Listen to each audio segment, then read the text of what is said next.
Everyone has a plan until they get punched in the mouth.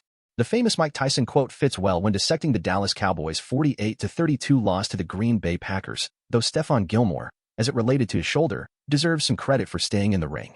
The Dallas cornerback played with a torn right labrum, and his shoulder will now require surgery this week as he heads into 2024 free agency. "I tried to give it all I've got," said Gilmore, who wore a shoulder harness and played every snap. "I still felt like I could play. I tried to give it a go. Got to take advantage of these opportunities. And now what must go?" Some of the 14 free agents on the roster who, like Gilmore, are out of contract as the season ends.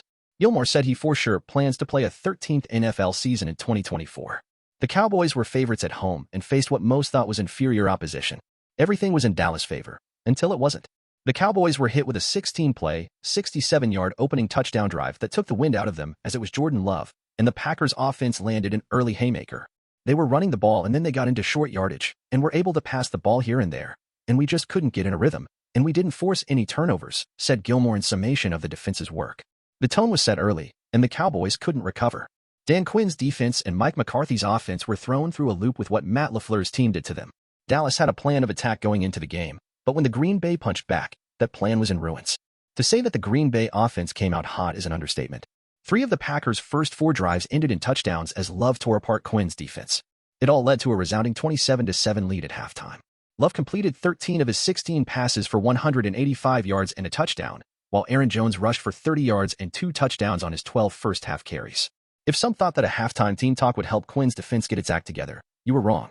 Dak Prescott and the offense got the ball to begin the half and had a 14-play, 45-yard drive that ended in a Brandon Aubrey field goal.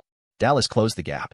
But again, the Packers punched the Cowboys right in the mouth as Love led a 7-play, 75-yard touchdown drive to end the fight as a contest. The white flag was waved.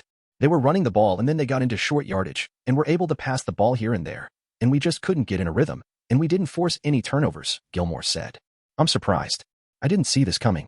"Neither did we, Stephon." The Cowboys had a plan to roll into AT&T Stadium, do away with a youthful Packers team, and add to their 16-game winning streak at home. None of that eventuated, and the season came to a screeching halt. There will be a lot of storylines to come out of Dallas' capitulation, one of the biggest being the Cowboys having a glass jaw when the playoffs begin. And a story within a story. Will Gilmore, at 33, be on the list of Cowboys who get paid to come back?